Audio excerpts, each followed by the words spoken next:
From the station working for you, this is Good Morning Indiana, streaming now.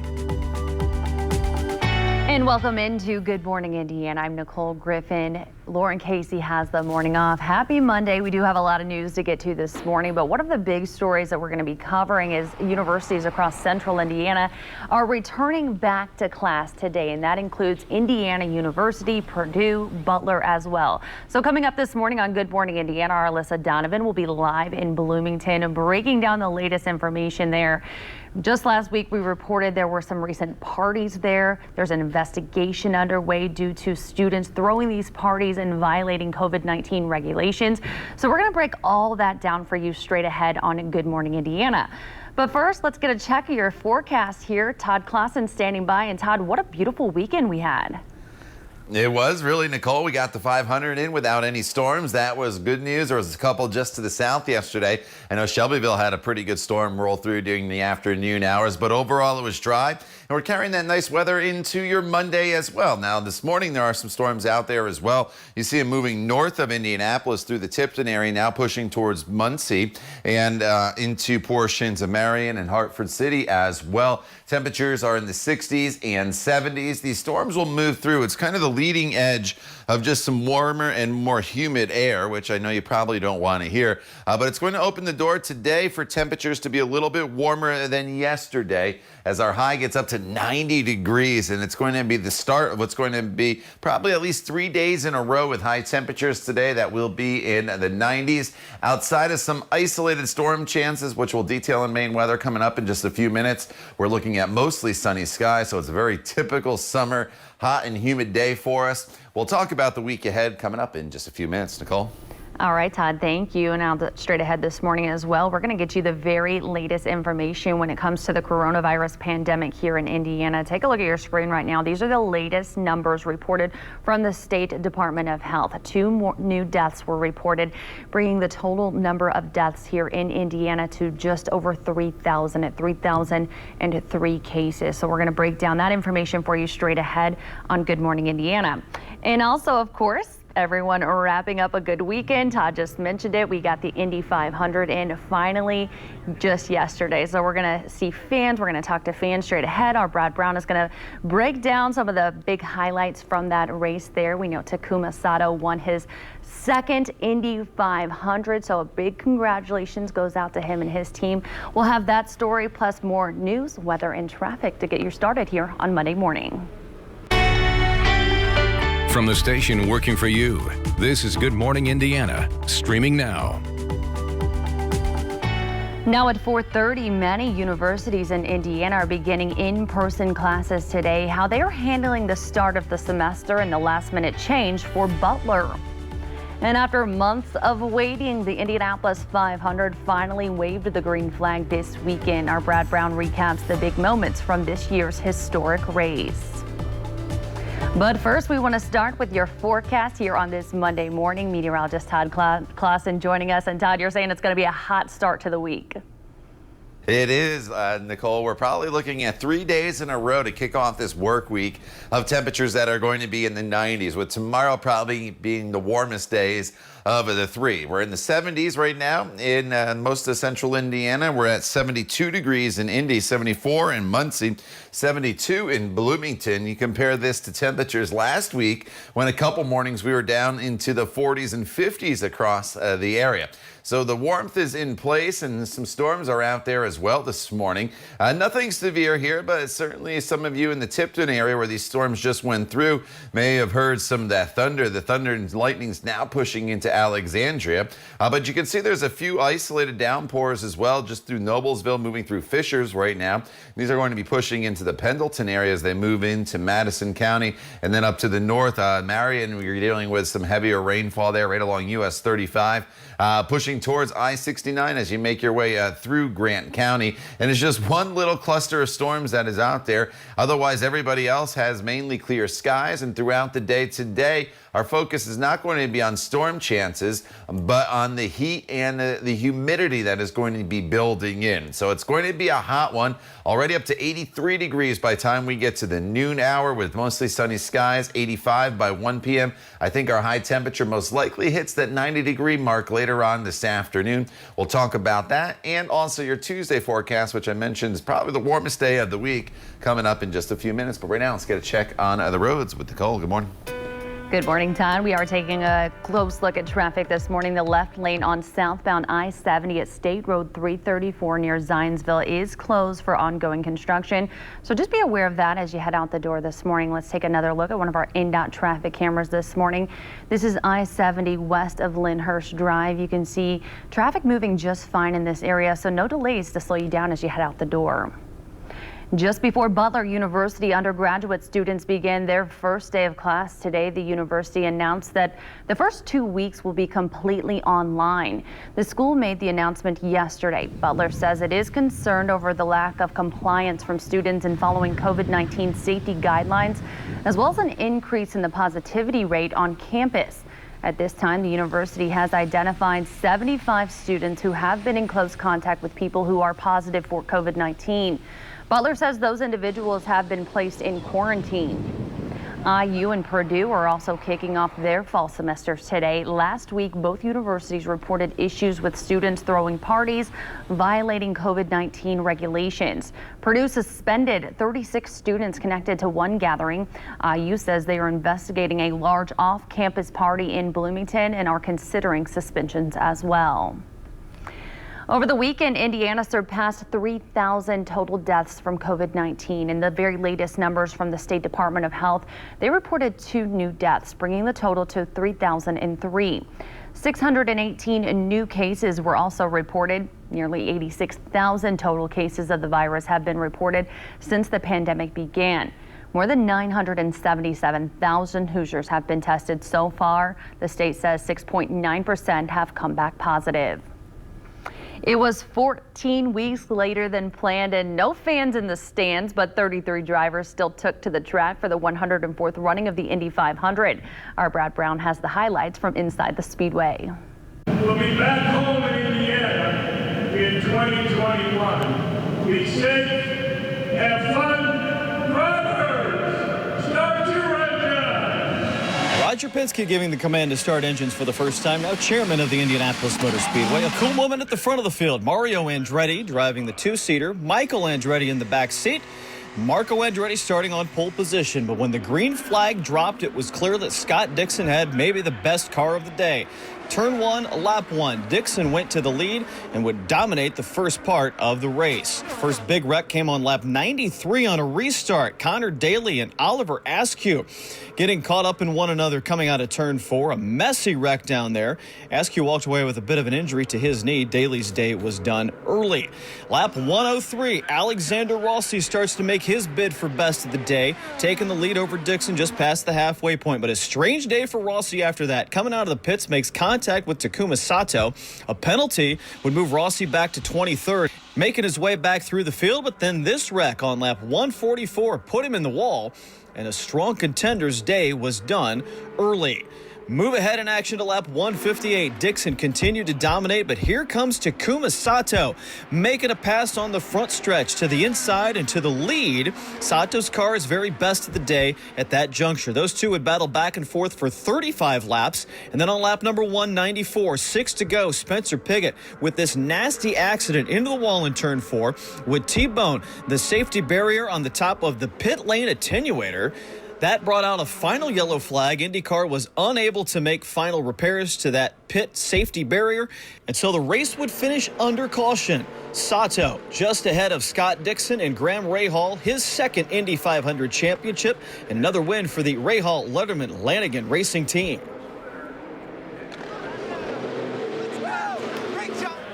What an unbelievable moment. I was full of tears in the car, and it was just so emotional. You know, it was obviously a pity to couldn't share with the fans here, 300,000 people, but I know the millions of people really, I hope, you know, they enjoyed the race. And no, this is what an amazing moment. I'm so lucky that, you know, Bobby and Mike Lanigan and David Letterman gave me so much opportunity. Well, you can find much more from this year's race on our website right now, WRTV.com. In basketball, the Pacers fighting to stay in the NBA playoffs tonight in Game 4 against the Heat. So far, Indiana is 0-3 in the series despite beating the Heat in the bubble during the regular season. Game 4 starts tonight at 6:30. And you can watch the contest at Victory Field. The home of the Indianapolis Indians is supporting their local Hoosier team by hosting a watch party. The game will air live on the video board and concession stands will be open. Tickets must be purchased online. Proceeds from the event will benefit youth programs supported by the Indiana Sports Corps. While many sports and summer events have been put on hold this year, DEVOUR INDY SUMMERFEST is still on. Starting today, more than 100 restaurants will offer discounted 3-course meals throughout the Circle City. It's also about supporting a good cause. DEVOUR INDY will be raising money for the Indiana Hospitality Relief Fund, which gives back to Hoosier hospitality workers who are out of work. The deals last through September 6th, and you can find a full list of participating restaurants on the WRTV app. President Donald Trump is losing another member of his administration coming up, while Kellyanne Conway says she's calling it quits. And USPS Postmaster General Louis DeJoy will be questioned once again about the changes he is making that could affect mail-in voting. Still ahead, the latest steps Congress is taking to reverse his actions. Todd.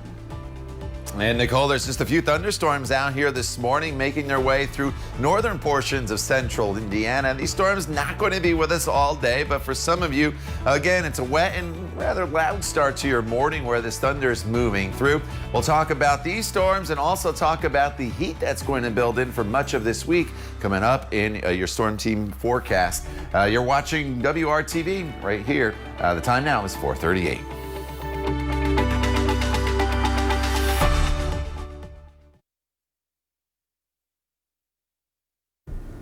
White House counselor Kellyanne Conway says she is leaving the Trump administration. Conway made the announcement in a statement last night. She says she will be leaving at the end of the month, citing family as the reason she is leaving. Conway's husband is also saying goodbye to his role as a political operative for an anti-Trump Republican group called the Lincoln Project.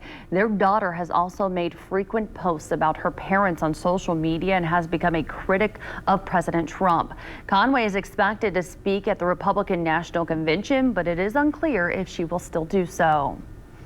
The Republican National Convention starts today, and we have a better idea of what the week will now look like. The theme is honoring the great American story. It's expected to emphasize themes like law and order, the economy, and cancel culture. President Trump will be in Charlotte today for the nomination vote, and there are several key speakers as well, including former UN Ambassador Nikki Haley and Donald Trump Jr. President Trump himself is expected to speak every night of the convention. Vice President Mike Pence is expected to speak on Wednesday. Another congressional hearing for Postmaster General Louis DeJoy. He'll be questioned again today about the changes that went into effect this summer that some say could hinder mail-in voting this November. John Lawrence reports. Rallies supporting the post office held in numerous cities this weekend. When the Postal Service is under attack, what do? Stand up, fight back. The protesters are upset with recent organizational changes Postmaster General Louis DeJoy implemented months ahead of the 2020 election. It is a little bit discouraging to see the U.S. be touted as like a perfect democracy when this is happening. Critics of DeJoy, an ally and supporter of President Trump, say these changes will hinder mail-in voting. Neither snow, nor rain, nor heat, nor gloom of night stays these couriers from the swift completion of their appointed rounds. But of course, no one foresaw that any American president would willingly crowbar our mail system to sway an election. On Saturday, the U.S. Postal Service got a vote of support from the House of Representatives. The yeas are 257, and the nays are 150. The bill is passed. The bill would give the agency $25 billion and reverse the actions that slowed down mail delivery until the pandemic is over.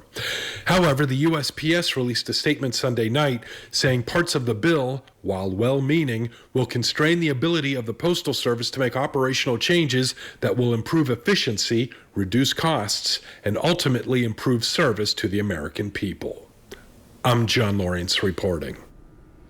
Now to that historic threat on the Gulf Coast, a possible hurricane doubleheader. Two storms taking aim at the region could hit within 48 hours of each other.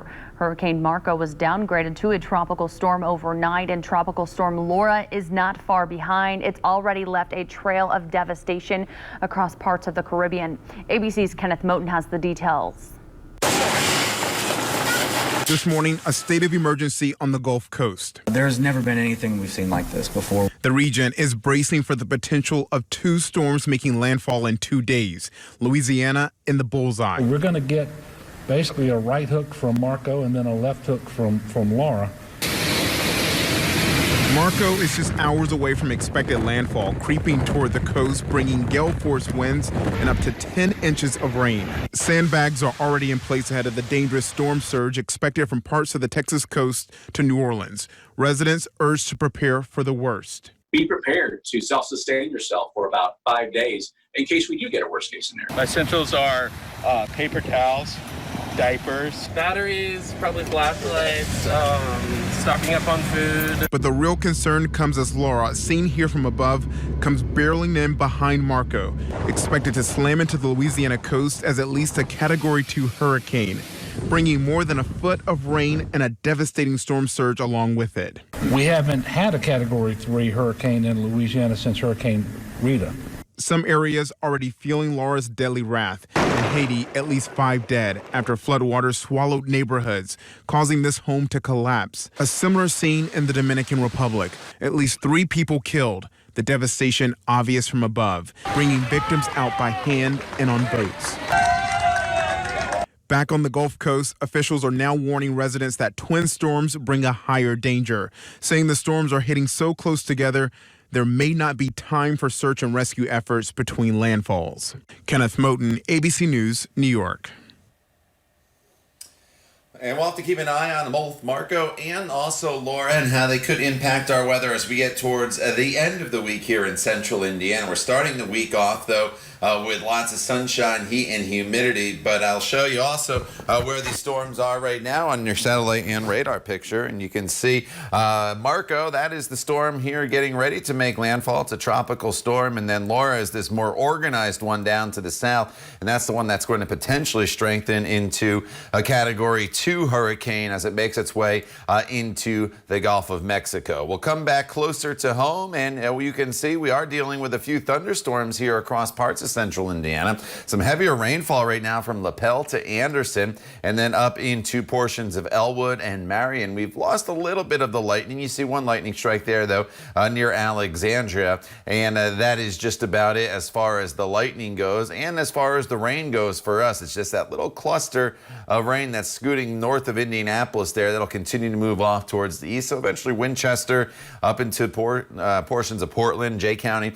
You'll start to see some of those storms as well. But overall, today is just going to be a very hot, humid, and rather sunny day for us once these storms this morning move through, as TrueCast shows you.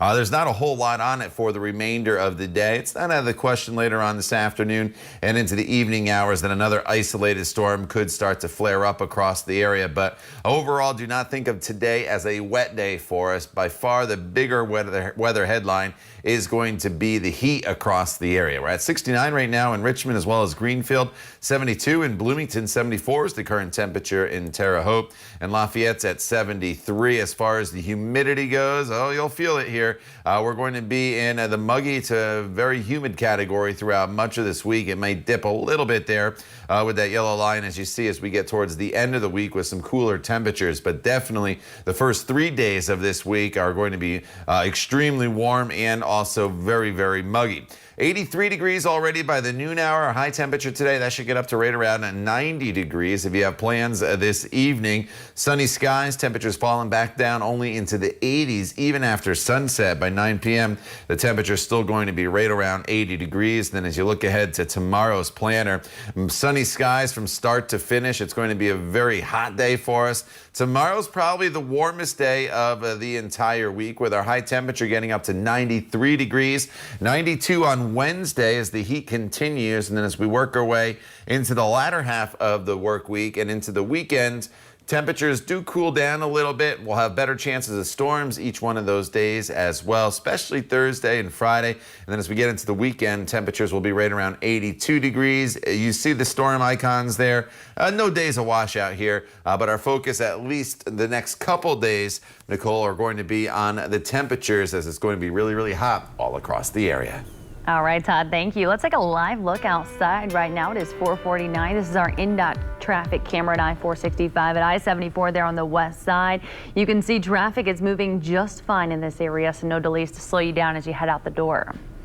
A group of therapists are volunteering their time to help healthcare workers during the pandemic. A nonprofit called the Emotional PPE Project is connecting medical workers with therapists, and the doctor behind the effort says it all started with a simple text from his neuroscience neighbor in March saying, "What can I do to help?"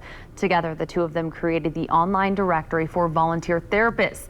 While others were talking about ventilator and PPE shortages, he realized resilience would be a crucial problem. Healthcare workers, they experience higher levels of burnout, higher levels of depression, and despite that, are less good at asking for help, are less good at reaching out for help. The group hopes to keep the program alive through the pandemic and to work with volunteer therapists for future plans. The FDA expanded a recall on fresh peaches sold at major grocery stores across the country because they could be infected with salmonella. You'll want to look for the loose or bagged peaches that were either packed or supplied by Prima Wawana. The recall applies to peaches sold between the beginning of June and now at stores like Walmart, Wegmans, and Kroger. Almost 70 people are already confirmed to have gotten sick from recalled peaches. If you have peaches and you're not sure where they came from, the FDA says just to throw them away. The pumpkin spice craze may have started with coffee drinks, but it has been added to much more, including ice cream, cereal, and even deodorant. And now a hard seltzer company is jumping on the bandwagon. The Vive brand launching a pumpkin spice hard seltzer in September. It is a very limited release, though, only available at Kroger stores in Ohio, Kentucky, and Tennessee. 6 packs will go for a suggested retail price of $9.99. Sounds pretty good. Well, since fans were not allowed in the stands for the Indy 500, some got creative to make sure they could still get a glimpse of the action. After the break, we'll show you what one family did to get a good view. In Hamilton's southeastern schools are changing up their reopening plan. Coming up, all new at 5 o'clock, why district leaders say the changes are necessary and how parents are now reacting.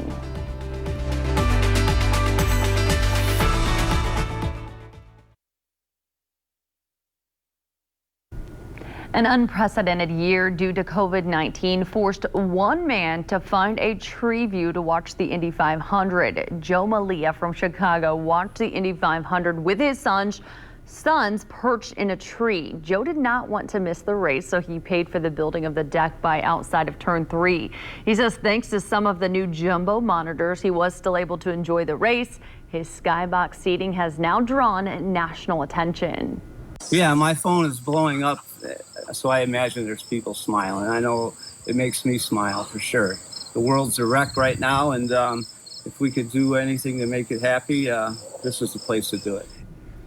Joe says he does look forward to returning to his seats inside the track in 2021, but he says it is always good to have a plan B. And Todd, I saw this during the live broadcast, and I was like, wow, how creative. All right. Yeah, it reminded me of the bleachers outside of Wrigley Field. You have to do what you have to do to be able to see the race. So it's very, very creative. And I was glad the weather held out for the race yesterday, Nicole. Just a few thunderstorms yesterday to the south. This morning, we still have a few thunderstorms, as you see here, rolling into Delaware County and Muncie. You can probably see the lightning already off in the distance if you look to the west if you're in the Delaware County area. Some heavy rain and a few lightning strikes here this morning, but overall, it's going to be a very hot and humid day with lots of sunshine and highs near 90. We'll talk about today's forecast in more detail coming up when Good Morning Indiana continues right here on WRTV.